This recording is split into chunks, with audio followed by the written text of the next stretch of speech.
we like the historical character that farm brings to the property and how it ties us to it. Look at the trunks, you wouldn't think that because they're smaller, right? And the reason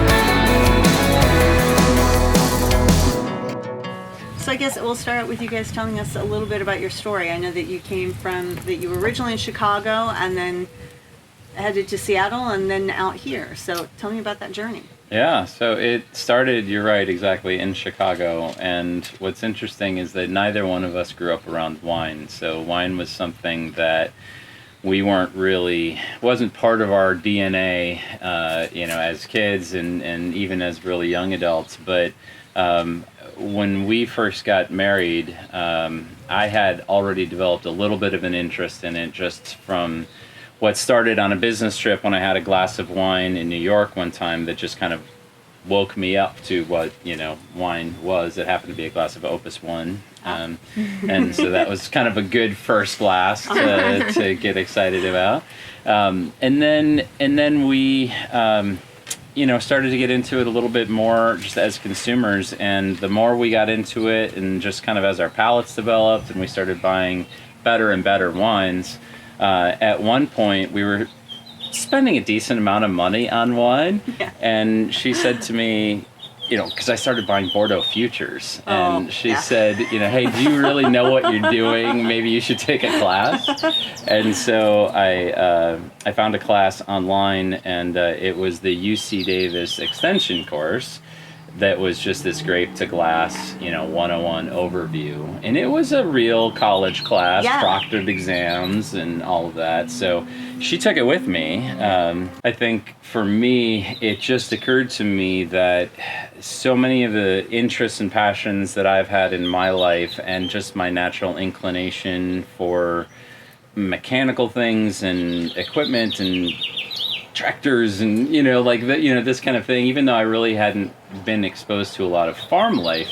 I grew up in Wisconsin, so it was all around me, and it just became something that I realized, this feels like my calling, like this feels like what I was supposed to do, and I had never considered it, right. Of course. And then, I think at first there was a little bit of a, oh, sure, that's cute, but, supportive still anyway. And then got into it. Long story short, I was working in the technology industry and had an opportunity to take a job out in Seattle. And so flew from Chicago to Seattle, and a friend of mine who knew I was into wine, who lived there, said, hey, you need to go to Woodinville and you need to see what's going on there. And I had heard of Chateau Ste. Michelle, but really didn't have a context for Woodinville.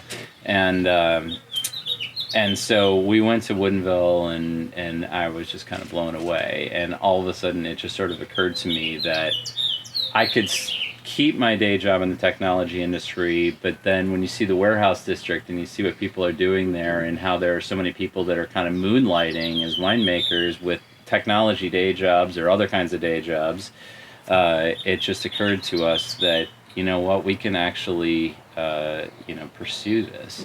We moved out in 2010, and we moved out at harvest time. It was in the fall, and so we didn't know what we were doing, but literally were buying grapes before our furniture arrived on the moving truck.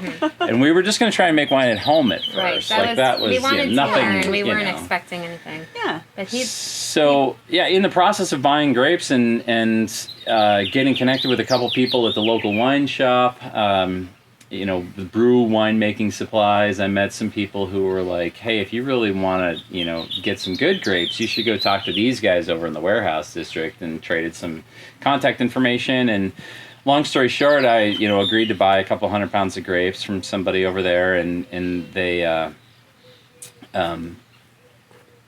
said, hey, be here on Saturday morning. It happened to be her birthday in October. They said, be here on Saturday morning at by 7:30, the grapes will arrive, probably by 7 or 8. Well, the grapes didn't arrive until 4 p.m.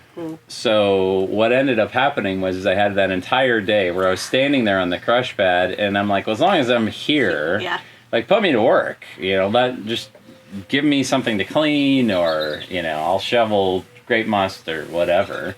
And so I had that first hands-on experience in a commercial winery in Woodinville in the Warehouse District, within weeks of us moving to the area. Wow. And then that really planted a seed. And then the next summer, I called up John Patterson, who I'm sure you know, and said, hey, John, I'd love to talk to you. He does a lot of custom crush at his facility. And I said, hey, I'd like to make some wine.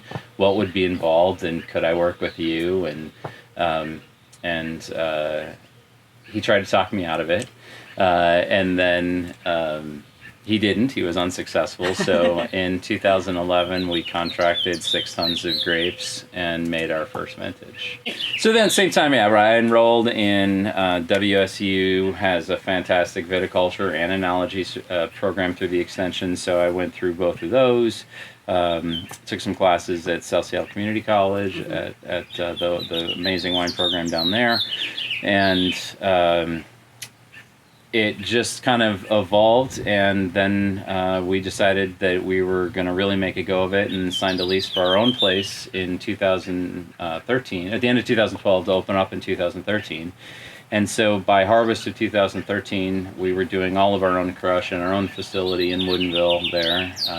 And it was just a whirlwind to get going. And we did that all the way through, growing each year till 2016.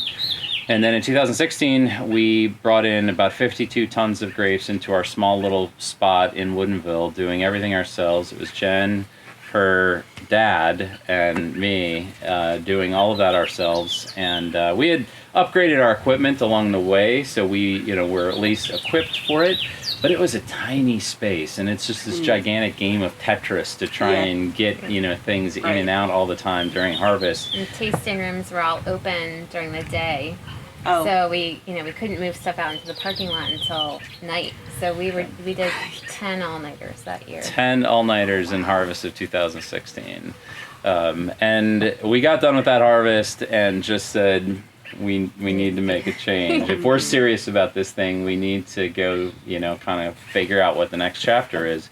And along the way, we had learned more about the different regions of Eastern Washington, and gotten to know some of the different vineyards, of course, and people that are responsible for the vineyards out here. And Walla Walla had become a place that we had really come to enjoy, and just a really nice place to visit.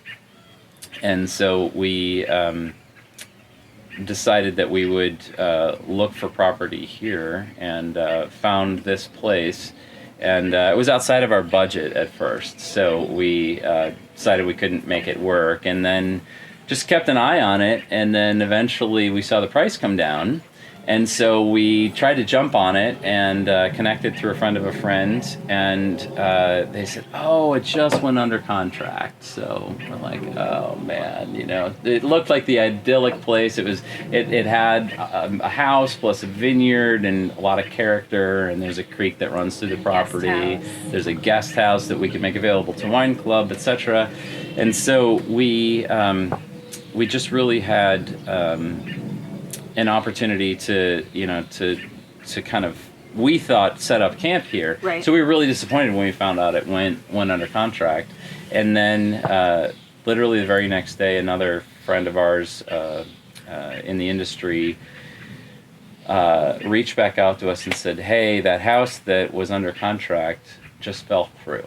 So it's available. So we were out here the few days later. We drove out from Seattle and landed here, and then the rest is history. So now